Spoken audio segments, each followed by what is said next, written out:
Hi everybody, today we're going to make some brandy. We're going to take you step by step through the process of cutting up your fruit, adding in yeast, the fermentation process, as well as then the final step of distilling your final product, and also an easy way to age your brandy. Okay, first step, we're going to start with 1.5 kilograms of standard apples, the cheapest you can buy. Try not to get an apple that's damaged or rotten, but for the purpose of fermentation, a good quality fruit is always better than a low quality one. We just bought what was on special, and you're going to continue and cut it up into fine blocks.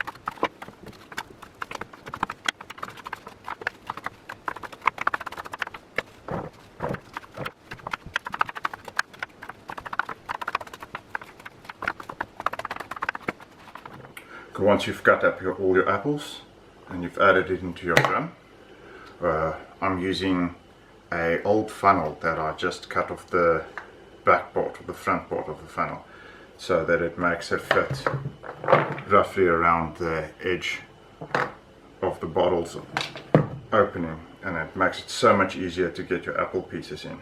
So after we've added that, cut it up, we're going to add in 2 kilograms of brown sugar.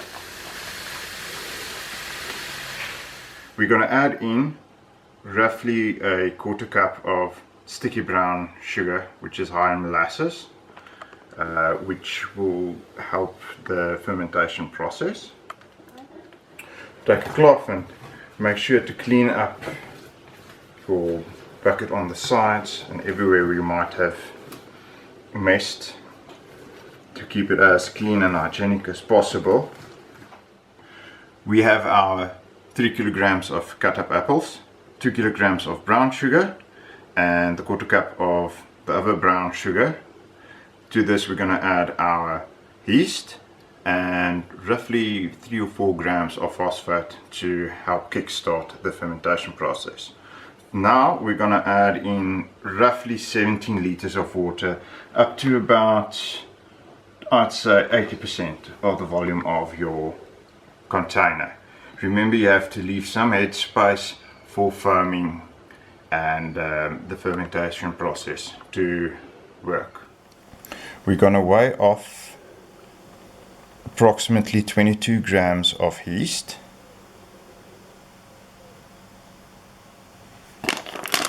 This is a distiller's yeast. You can buy at your local brew mart or equivalent type of shop, depending on where you are.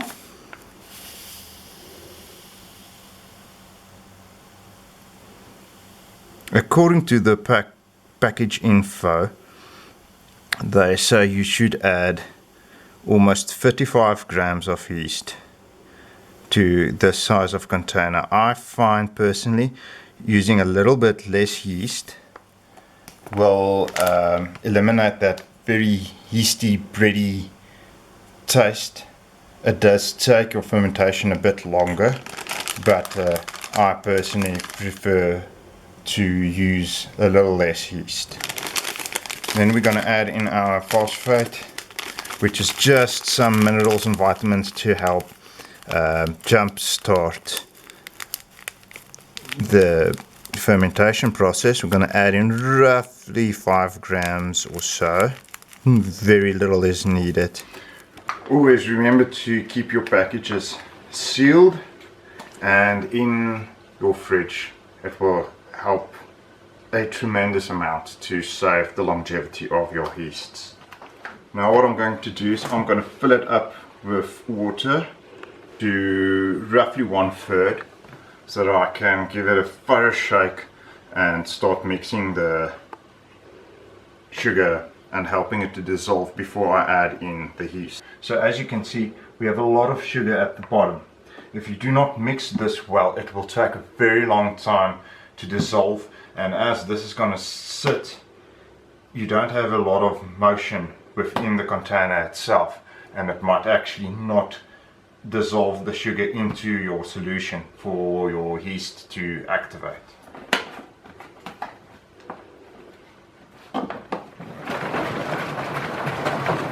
Now I'm going to add in the yeast and slowly stir it with this copper pipe. So if you see, if I start stirring it, you do get a motion in it. Adding in a little, mixing it so that not all your yeast is on top of your apples, which obviously floats at this stage in the time.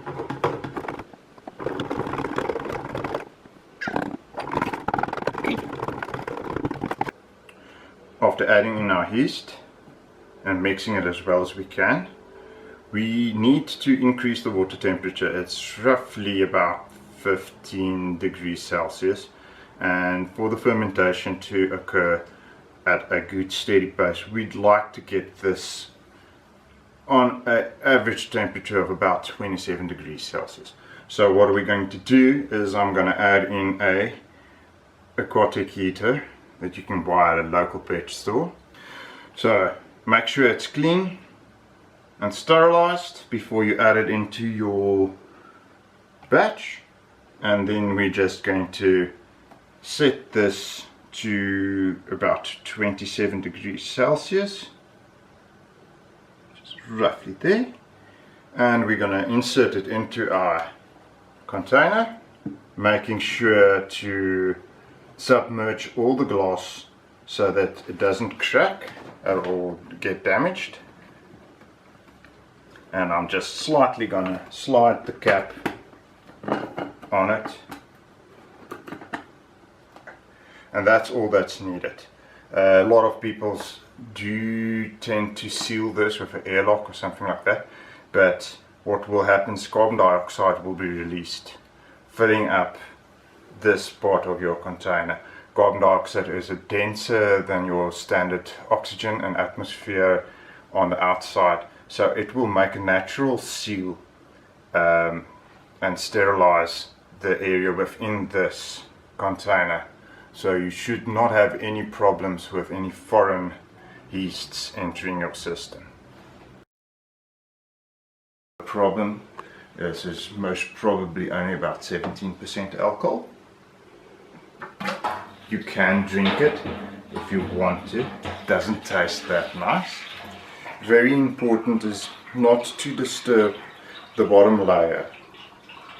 Be very careful in moving your container. You will also see all the dead yeast has fallen to the bottom, and you do not want to suck that up and use that as in your distilling process. It will incur a slightly bitter taste. Some people do find it offensive. I'm just going to support this with my knee. Slowly tilt it, very slowly, trying not to disturb the bottom, siphoning from the top as good as possible. Right, I'm going to add in this. This is the last part of the distilling process from the previous run. It's about 22 or so % alcohol. This is going to feed back into the system, and once we start our stirring process, at the end of the process we will still out the last 2 liters or so and feed that back into the process for the next still. Also very important to not fill your still more than 2/3, as you need the head height for foaming and also standard reflux which will occur on the surface.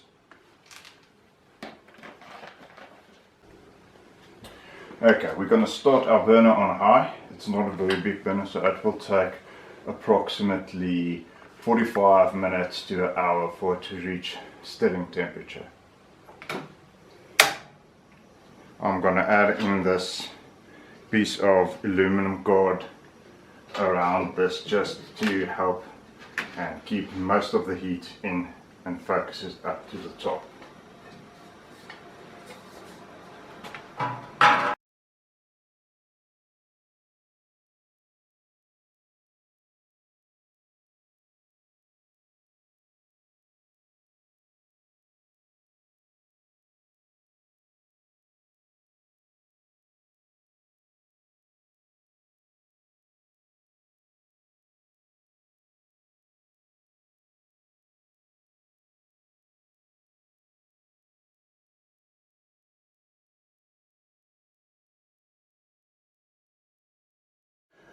The first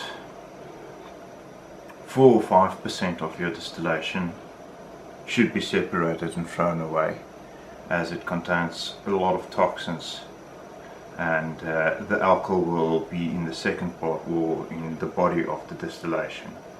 So we are going to measure off roughly 30 milliliters, which is going to be removed, and then from there on we will capture the rest of the body and separate it into sections, where we will then measure the alcohol volume and cut it down to a desired 43%.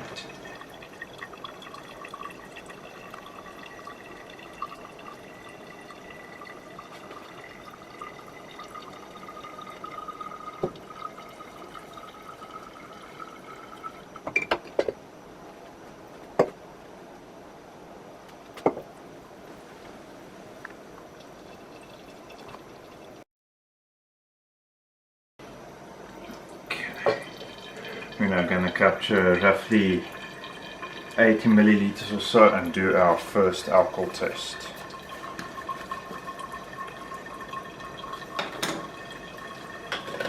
So that we can find out the percentage of alcohol we are distilling at the current moment. It should be somewhere in the 50 to 55% range with this specific still.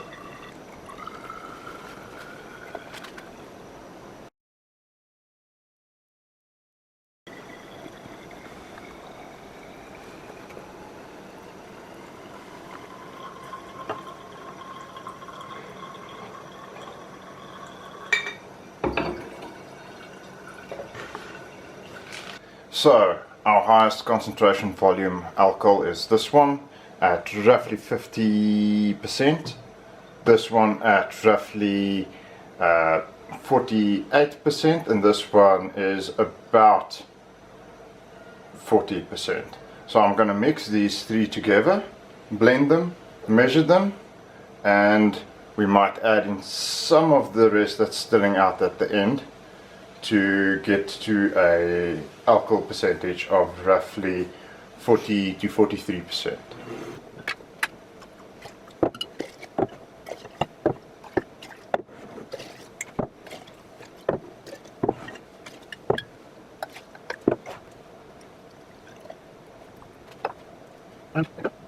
At about 43, 42, which is fine. Now what's going to happen is we're going to add all this into this jar. It has roasted white oak in it, and the aging process will take about 3 weeks for this to turn and have a nice woody flavor. And in 3 weeks time we should end up with something that literally looks like this. This is the last bit left over of the last batch, and it's a lovely light brandy with a nice apple taste.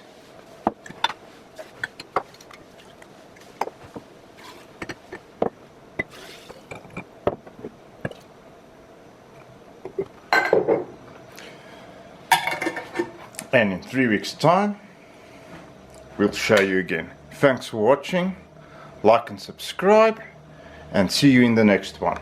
Have a nice day. Bye. Of baking sugar, which is a very molassesy type of Molasses is nie die regte woord nie. Sticky.